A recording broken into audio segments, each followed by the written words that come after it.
আসসালামু আলাইকুম। হাইতু সাহাবা রাজা আনম তৃতীয় খণ্ড থেকে পড়া হইতেছে। হজরত উমর রাজালান ও হজরত আব্দুর রহমান ইবনে আব রাজালানের ঘটনা। ইব্রাহিম রহমতুল্লাহ বলেন, হজরত উমর রাজালান নিজে খেলাফত আমলে ব্যবসা করিতেন। একবার তিনি সিরিয়ায় একটি ব্যবসা কাফেলা পাঠাইতে চাইলেন। এই ব্যাপারে হজরত আব্দুর রহমান ইবনে আব রাজালানের নিকট 4,000 দেরহাম খরচ চাইয়া পাঠাইলেন। হজরত আব্দুর রহমান রাজালান প্রেরিত ব্যক্তিকে বলিলেন, আমিরুল মুমিনকে বলো তিনি এখন এই পরিমাণ দেরহাম বাইতুল মাল থেকে খরচ হিসাবে লইয়া লন, পরে বাইতুল মালে ফেরত দিয়া দিবেন। লোকটি ফিরে আসে হজরত উমর রাজাকে উক্ত জবাব শোনাইলেন। তিনি অত্যন্ত মনে কষ্ট পাইলেন।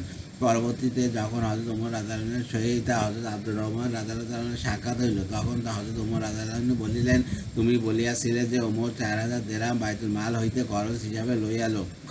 যদি আমি বাইতুল মাল হইতে খরচ লইয়া কাফেরের সহিত ব্যবসা করার জন্য পাঠিয়া দিই এবং কাফেলা ফিরিয়া আসার পূর্বে আমার মৃত্যু হইয়া যায়, তবে তোমরা বলবে আমি মুমিনের ধার লইয়া আছেন, অতএব তার এই 4,000 ছাড়িয়া দাও।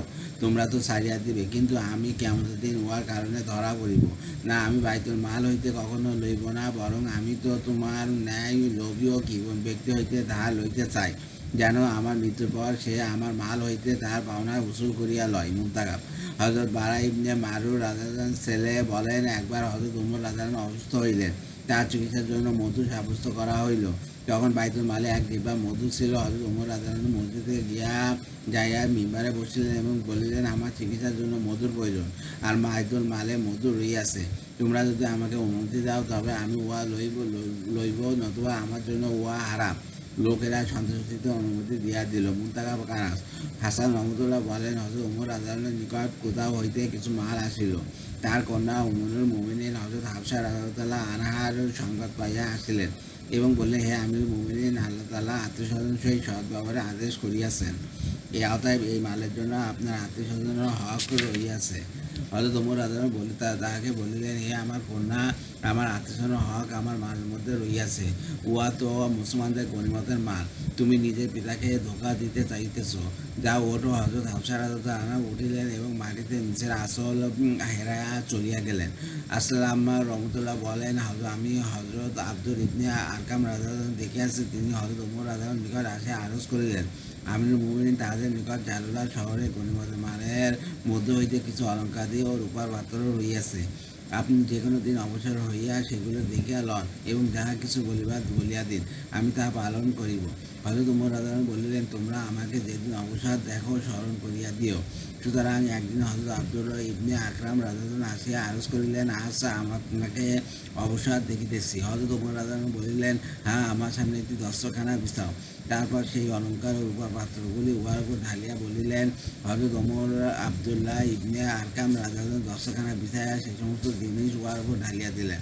হযরত উমর রাদিয়াল্লাহু সেই মালের নিকট দাঁড়াইয়া বলিলেন, হায় আল্লাহ, আপনি এই মালের কথা উল্লেখ করিয়া বলিয়াছেন।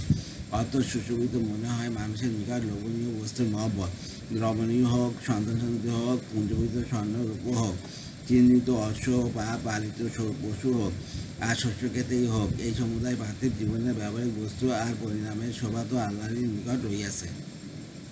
হাই আল্লাহ, আপনি আরও বলিয়াছেন, অর্থ যা তোমাদের হস্তচ্যুত হয় উহাতে যেন তোমরা দুঃখিত না হও, আর যাহা তোমাদেরকে তিনি দান করিয়াছেন উহাতে যেন তোমরা গর্বিত না হও। আর আল্লাহ কোনো অহংকারী ও গর্বিত লোককে পছন্দ করেন না। হাই আল্লাহ, যে সকল লোভনীয় বস্তু মহব্বত আমাদের অন্তরে শোভিত করিয়া দেওয়া হইয়াছে উহাতে আমরা আনন্দিত না হইয়া পারি না। হাই আল্লাহ, আমাদেরকে ওই সমস্ত জিনিস হক জায়গায় খরচ করার তৌফিক দান করুন, আর আমি উহার অকল্যাণ হইতে আপনার আশ্রয় চাইতেছি। এমন সময় হযরত উমর ছোট ছেলে হযরত আব্দুর রহমান ইবনে লুহাইয়াকে সেখানে উঠে আনা হইল। লুহাইয়া হযরত উমর রাদিয়াল্লাহু বাদী ছিলেন। হযরত আব্দুর রহমান হইলেন বাদীর ঘরে হযরত উমর রাদিয়াল্লাহু ছেলে। আব্দুর রহমান বলিলেন, আব্বাজান, আমাকে একটি আংটি দান করুন। হযরত উমর রাদিয়াল্লাহু বলিলেন, যাও, তুমি তোমার মায়ের নিকট যাও, সে তোমাকে ছাতু গুলাইয়া পান করাইয়া দিবে। বর্ণনা বলে, আল্লাহর কসম, হযরত ওমর রাদিয়াল্লাহু নিজের সেই ছেলেকে কিছুই দিলেন না। মুনতাকাব কানাস। ইসমাইল ইবনে মুহাম্মদ ইবনে সাদ ইবনে আবি আক্কাস রাদিয়াল্লাহু বলেন, একবার হযরত ওমর রাদিয়াল্লাহু নিকট বাইরান হইতে মেষ ও আম্বার আসিল। হযরত ওমর রাদিয়াল্লাহু বলেন, আল্লাহর কসম, আমি এমন একজন মহিলা চাই যে সঠিকভাবে ওজন করিতে পারে আর সে আমাকে এই খুশবু ওজন করিয়া দেয়, যাতে আমি উহা মুসলমানদের মধ্যে বন্টন করিতে পারি। তার স্ত্রী হযরত আতিকা বিনতে যায়েদ ইবনে আমর ইবনে নফল রাদিয়াল্লাহু আনহা বলিলেন, আমি এই ব্যাপারে ভালো অভিজ্ঞতা রাখি, আমি ওজন করিয়া দেব। হযরত ওমর রাদিয়াল্লাহু বলিলেন, না, তোমার দ্বারা ওজন করাইব না। হযরত আতিকা রাদিয়াল্লাহু আনহু বলিলেন, কেন? হযরত ওমর রাদিয়াল্লাহু আনহু বলিলেন, আমার আশঙ্কা হয় যে তুমি উহা নিজ হাত পাল্লায় রাখিবে, উহাতে তোমার হাতে কিছু না কিছু খুশবু লাগিয়া যাইবে। তারপর কানের লতি ও ঘাড়ের দিকে ইশারা করিয়া বলিলেন, এইভাবে কানের লতিতে এবং ঘাড়ে মুছিয়া লইবে। এইরূপে অন্যান্য মুসলমানদের অপেক্ষা তুমি একটু বেশি লাভ করিবে। হযরত হাসান রহমতুল্লাহ বলেন, হযরত ওমর রাদিয়াল্লাহু একটি মেয়েকে দেখিলেন, দুর্বলতার কারণে তার পা কাঁপিতেছে। তিনি জিজ্ঞাসা করিলেন, মেয়েটি কে? হযরত আব্দুল্লাহ ইবনে ওমর রাদিয়াল্লাহু বলিলেন, আপনার মেয়ে। হযরত ওমর রাদিয়াল্লাহু জিজ্ঞাসা করিলেন, আমার মেয়ে? হযরত ওমর রাদিয়াল্লাহু বলিলেন, সে এরূপ দুর্বল কেন?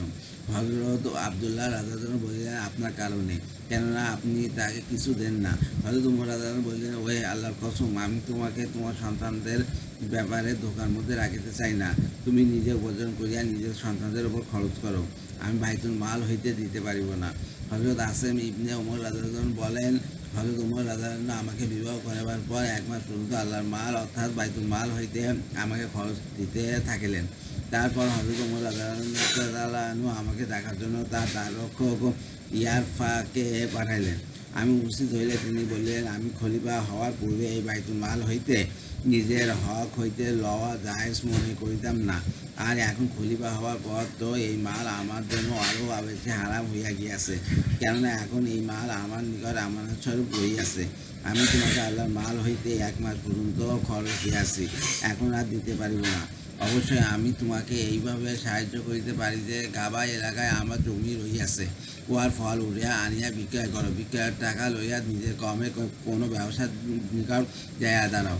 সে যখন কোনো জিনিস খরিদ করে তখন তুমিও তার সহিত ব্যবসায় শরিক হইয়া যাও। এই ব্যবসায় যা লাভ হইবে উহা হইতে তুমি তোমার খরচ লইয়া নিজের পরিবারের উপর খরচ করিও। মুনতাকাম। মালিক ইবনে আস ইবনে হাসান রহমতুল্লাহ বলেন, হযরত ওমর ইবনে খাত্তাব রাদিয়াল্লাহু নিকট রোমের বাদশাহের পত্রবাহক আসিল।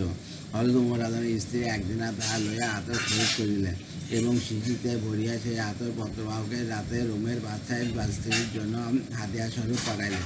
পত্রবাহক যখন বাদশাহের স্ত্রীর নিকট পৌঁছাইল, তাহাকে সেই আতর দিল। যখন সেই শিশিগুলি খালি করিয়া উহার মধ্যে মণিমুক্তা, হীরা ইত্যাদি মূল্যবান শহরত ভরিয়া বাহককে বলিল, যাও, এইগুলি হযরত ওমর রাদিয়াল্লাহু স্ত্রীকে দিয়া আসো।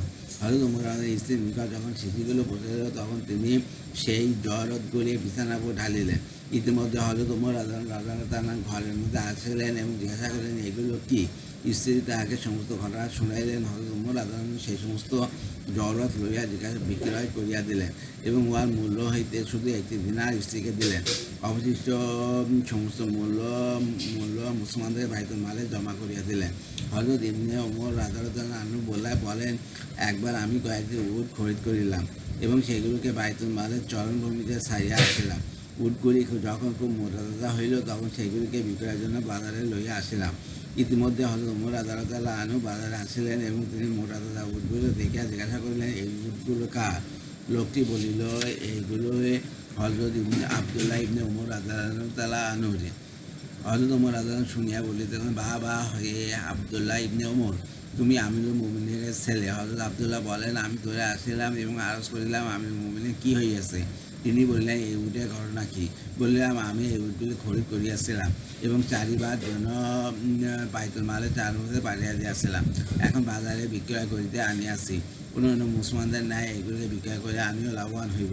হযরত ওমর রাদিয়াল্লাহু বললেন, বাইতুল মালের চারভূমিতে লোকেরা একে অপরকে বলিয়া আছেন, আমিরুল মুমিনীনের ছেলে উটগুলিকে চড়াও, আমিরুল মুমিনীনের ছেলের উটগুলিকে পানি পান করাও। আমার ছেলে হওয়ার কারণে তোমার উটগুলিকে বেশি খাতির করিয়াছে। হে আব্দুল্লাহ, উটগুলি বিক্রয় করো, আর তুমি যে মূল্যে খরিদ করিয়াছিলে তাহা লইয়া লও। বাকি অতিরিক্ত যা হইবে তা মুসলমানদের বাইতুল মালে জমা করিয়া দাও। মোহাম্মদ ইবনে সিরিন রহমতুল্লাহ বলেন, হযরত ওমর রাদিয়াল্লাহু নিকট তার শ্বশুরপক্ষের এক ব্যক্তি আসে ইশারা ইঙ্গিত বোঝাইতে চাইল যে তিনি যেন বাইতুল মাল হইতে অনেক কিছু দান করেন। হযরত উমর রাদিয়াল্লাহু আনহু তাকে ধমক দিয়া বলিলেন, তুমি চাইতেছো আমি যেন আল্লাহর নিকট খেয়ানতকারী বাদশাহ হইতে উপস্থিত হই? অতঃপর তাকে নিজের ব্যক্তিগত মাল হইতে 10,000 দিরহাম দিয়া দিলেন।